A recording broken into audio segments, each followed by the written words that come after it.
Hi po, Amiza Nation. Hi Ninya. Bago po ako maging VA, I was working in a BPO industry po. For 2 years, I was customer service representative. I was answering phone calls from customers po. I see. So answering phone calls, talking to different types of people. How was your lifestyle back then? Siguro po yung lifestyle ko dati is, I can say that it's not very healthy for my physical and also my mental health. Of course, my type of work is kind of stressful kasi yung mga customers po na nare-receive ko every day is, of course, you have to answer their different problems. So every call, I'm getting hit with every different problems. And then for physical po, I was working po night shift. Feeling ko relevant po sa aking physical health po kapag night shift ka kasi yung kapag matutulog ka po, di ka po makatulog ng maayos, kulang-kulang po, hindi po na reach yung parang 8 hours of sleep. Night shift. So can you give us the exact time kung kailan ka nag-work? Paiba-iba po kasi siya eh. So may one time po na nag-work ako 3 a.m. up until 12 p.m. po. So sobrang init po nun. And then after work, syempre matutulog ka na po. Gusto mo po magpahinga. Hindi mo po parang pwede agad-agad makuha yun kasi mainit po and then parang maingay. So nahirapan po talaga ako. No? Grabe, 3 a.m. hanggang 12. Parang bayani ka na ng gabi. What they call yung sa mga graveyard shift. 3 a.m. tapos gabi na, madaling araw pa. Tapos aabutin ka pa ng tanghali. Ang hirap nga nung ganun, no? Yung dugo mo, kamusta? Okay pa naman po. Actually, bago po ako umalis dun, parang nagka-complications po ako. Pero naayos din naman po. Buti na lang po naayos. Pero yung ganon, yung mga night shift, mas okay naman ba yung compensation for you or sakto lang? Yes, actually, since night shift po, they make it up sa compensation. Okay naman po for my standards. Pero yung kapalit nga po nun is yung parang health. So, di ko na po talaga kinaya nun. Oo, no, marami rin akong na-interview dito na one of the reasons why they want to change their job, their career is because mas kailangan ng naaalagaan ng health natin, lalo na today, no, iba-ibang mga sakit ang nangyayari sa mundo natin sa Earth. Iba-iba na. May zombie na. Yes, may zombie na. Mamaya So, magka-zombie apocalypse na, my gosh. Talagang work from home na is the best option. But paano mo na-discover yung pagiging Amazon VA? May friend ba nag-refer sa'yo or na-discover mo lang on your own? when I started working po as previous job ko po, while nagsuscroll po sa Facebook, ganyan, nakikita ko po yung Amazon Nation, ganyan-ganyan, and posts from like OFWs na umuuwi kasi part po sila ng Amazon Nation. Amazon Nation pa po yun nun. And then, ayun, parang naisip ko, hindi ko po siya parang na pinapansin masyado kasi inisip ko po na parang scam yung ganito ah. And then, $10 per hour, parang hindi po siya makatotohanan.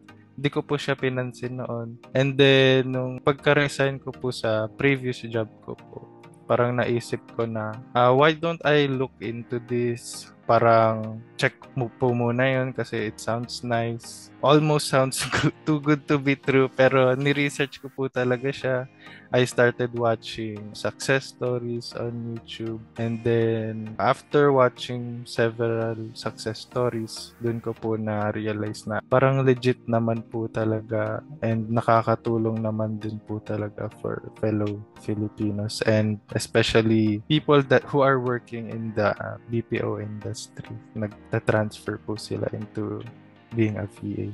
Nice, no? At least it's good that we also do our own research. Hindi dahil, di ba, parang too good to be true. May mga success stories nga naman. For our peace of mind, it's better pa din to do our own research. And I'm happy to hear naman na maganda naman yung naging result ng iyong pag-research. Since maganda naman ang nakita mong mga results, inspiration, success stories. How was the enrollment process for you? Did you enroll ka agad or meron bang obstacles along the way before you enrolled? Kwento mo naman sa amin. Sure. Before I enrolled, kasi almost 2 months na po ako unemployed. And may na-save naman po ako na money. Pero yung na-save ko po parang short na around parang 10K, ganun. So I had to borrow money from my dad pa before I can enroll. Buti na lang po may extra siya. So I enrolled agad around, I think, April. So I enrolled in Elite Masterclass. Kasi gusto ko po ng parang may coach to guide me through the modules and training. Good to hear that your dad is there to support you, nako. So, buti na lang, no, sa culture nating mga Pinoy, our families have our back, even though, di ba, kahit ano pang mga challenges sa buhay natin, they are always there to support us. For the knowledge of those people who are watching us, how young are you na ba, Brandon? Na-mention ko kanina bago kami mag-record that Brandon looks young. So, how young are you? Anong mga age range? Pasok sa Gen Z? Yes po, still Gen Z, around mid-20s po. Mid-20s, nice. And thriving, no, in the freelance world. So, how was your experience sa elite class? Sino pala naging coach mo nun? Ang naging coach ko po si Coach Hannah. She's very nice po and very helpful. She also has set up a schedule when we can message her, ask her about the trainings, the modules, the schedules, and ayun, okay naman po siya as a coach. Natulungan niya po ako ng sobra-sobra. Siguro po kung di niya nagawa yun, syempre wala po ako magiging client siguro ngayon. Nako, Coach Hannah, napakagaling na coach yan. Especially, hina-help niya mga students during practice interviews, how to present themselves sa client. Ano ba yung napag-usapan niyo ni Coach Hannah during your one-on-one coaching call? Yung paano maging VA na into the VA world, kasi all she did was teach us, and then dun sa one-on-one po, I kind of asked her about how it really feels, how it really is to be a VA, and ano po ba yung parang mga tasks, and na-explain niya naman po na parang hindi po talaga madali and kailangan po talaga sa sarili mo na mag-work hard para makuha mo yung mga clients and magawa mo yung mga work na gusto mong gawin para sa kanila. Yes, always come prepared sa mga things na kailangan gawin for client. And dapat we have to put our best foot forward during interview. And it's nice to hear that Coach Hannah prepared you for that. And how was your accountability calls? Diba parang may mga Zoom sessions ikaw with other fellow students? Kamusta naman yung experience mo doon? Accountability calls, we were assigned po like an accountability body, pero we didn't really did video calls, ganon. Pero nagme-message naman po kami sa isa't isa kapag may mga struggles ganyan sa module. And then of course, hindi lang po kaming dalawa yung nagtutulungan. Whenever we have problems, may GC din po kami na dun pinopost yung mga problems and we just help each other out po. Ganun. Correct. That's one of the things na Amazation takes pride of, yung tulungan, accountability calls, and hilaan pataas. What else do you like being inside the community? What I like is I get to be with, of course, professionals na po sa pagiging Amazon VA, and I can kind of ask them like the insights of or kind of request lang tips and tricks na ginagawa nila. And actually po, yung sa naging client ko po, may job post po kasi dun sa Amaze Nation group. And then dun po ako nag-apply dun sa group. And then dun ko po actually nakuha yung client ko ngayon from the group kasi may nag-post po. So very thankful po ako dahil may self or own FB group po yan, Amaze Nation. It's funny because before kita may interview rin akong student, her name is Jason.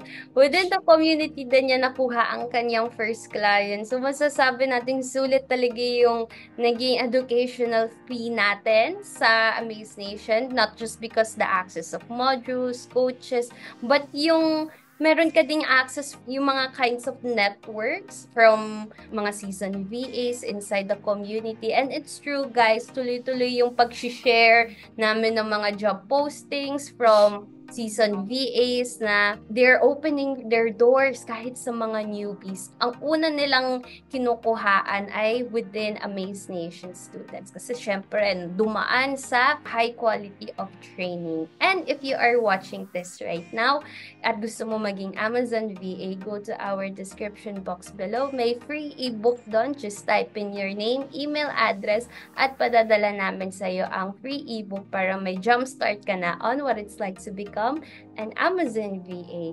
Going back to you, Brandon, no? Congratulations! Inside the community ka pala nakahanap ng client. Paano ka nag-apply? Ano yung mga bagay na hinanda mo doon? Bago po ako mag-apply doon, I needed to really optimize my resume and cover letter. Kasi I noticed po, what Coach Hannah advised me is to send like 10 applications per day. And then, ginawa ko naman po yun. Ang masama po is, hindi ko po ina-optimize yung cover letter and resume ko per different job posting. So, parang after 1 month na sabi ko po sa sarili ko, parang wala pong nararating yung mga ina-applyan ko. So, what I did was, every application, I really optimized my resume and cover letter. And yun, it finally worked. May nag-hire na po sa akin and they were really impressed by the resume because sabi nila, yun po talaga, ako po daw po talaga yung parang hinanap nila. And they actually hired only one VA. And to think that you are a newbie pa, wala ka bang client noon? And it really makes a big difference pag in-optimize mo yung resume mo, cover letter. Hindi yung general and copy-paste. Kasi akala ng mga iba, di ba, parang hindi binabasa ng mga clients. But if you really take time to put a lot of effort sa CV at resume mo, it will be worth it kahit matrabaho, di ba, Brandon? Yes po. Sobrang noticeable ng parang difference. Tama. And I'm sure you'd like to share to us, kamusta naman yung naging experience mo now that you are an Amazon VA sa iyong client? Mas iba na ba yung lifestyle mo compare before? Yes po, sobrang drastic po ng changes from being a BPO employee into being virtual assistant. Because kung dati po, wala ka pong control ng kung anong oras ka po mag-work, ganyan. And then, kailangan po yung mga work na ginagawa mo on par po sa expectations ng company. Ang ngayon po is parang medyo chill lang po. Ngayon po kasi I can control whatever time I would work. So, there's a lot of freedom po. And then, yung parang workload po na binibigay sa akin is hindi po ganun kabigat. Although, you still need to work, pero hindi po siya parang 8 hours para kang robot na nagwo-work lang. Ganun. Yes, yan ang isa sa mga perks, yung flexibility. Yun ang napansin ko din, no, sa industry natin. What's more important is the results, the output, yung magiging kinalabasan. That's more important to the clients of Amazon. Nakaka-proud naman yung mga gantong story na makarinig, Brandon. And I'm sure some of our viewers for a mid-20s na guy that nag-transition from BPO now to Amazon VA, gano'n nakakalaki yung agwat ng salary mo? If you could share. Yes po. Siguro po hindi naman po siya like times 2. Pero significant amount po yung parang nilaki po niya. And ano na yung mga, di ba, some of the naipundar or mga things na enjoy mo with that salary? Ano-ano yun? Right now po kasi kakastart ko lang actually. So, I'm just saving everything po kasi of course may utang din po ako sa dad ko, ganyan. Mababayaran ko na din po siya. Pero ngayon po, gusto ko lang po mag-save kasi ayoko pong parang mabulag dun sa gaano kalaki yung nakakompensate po sa akin. Yan. Tama, no? Kailangan talaga mag-save na mag-save because yan na talaga ang sa future natin, ang makaka-help. Pag may ipon tayo, no? Less stress at pag may pinaghahawakan, hindi tayo nakahaggard sa mga kung ano-anong bayarin. So I would truly say, Brandon, that you are on the right track. Yay! Thank you. You're welcome. And if meron ka mang ultimate advice sa mga viewers natin, especially sa mga BPOs na grabe talaga yung shifting hours, mararecommend mo ba ang pagiging student ng ASVA? Yes po, definitely. Sa simula po, parang mahihirapan ka po talaga, especially sa paghahanap ng clients kasi hindi po siya agad-agad. It doesn't mean po na nakapag-graduate ka na sa Amaze Nation is the day after may bibigyan ka na ng client. Hindi po ganun. It's really within yourself po on how or what strategies you're gonna do. Iba-iba po yan eh. Pero ang advice ko po, you really have to optimize your resumes, your cover letters, your portfolios for different applications that you send. And tingin ko po, yun po yung makakatulong sa inyo in finding your client. Yes, I hope that you guys are taking down notes sa lahat ng mga tips na binigay ni Brandon. Never give up and always put effort sa ating mga pinapresent kay client. Portfolio pa yan, resume, cover letter. Always put our heart in it. Thank you so much, Brandon, for being our guest here. You definitely gave us an inspiration and it's good that, diba, wala na tayo doon sa face ng, my gosh, 3 a.m. hanggang 12 ng tanghali. May solution pala to escape away from that. And thank you din po, Ninya, for having me. Thank you din po sa Amaze Nation. You're very welcome, Brandon. And my last question to you is, are you a proud ASVA member? Yes, I'm a proud ASVA member. Thank you. Thank you so much for watching this video. If you want to know more about freelancing, follow us on our Facebook, TikTok, LinkedIn, and Instagram page. And if you have any inquiries, just contact the number on your screen. This is your Amaze Nation brand ambassador, Ninya, and with Amaze Nation, we provide life-changing learning for extraordinary living. See you next time!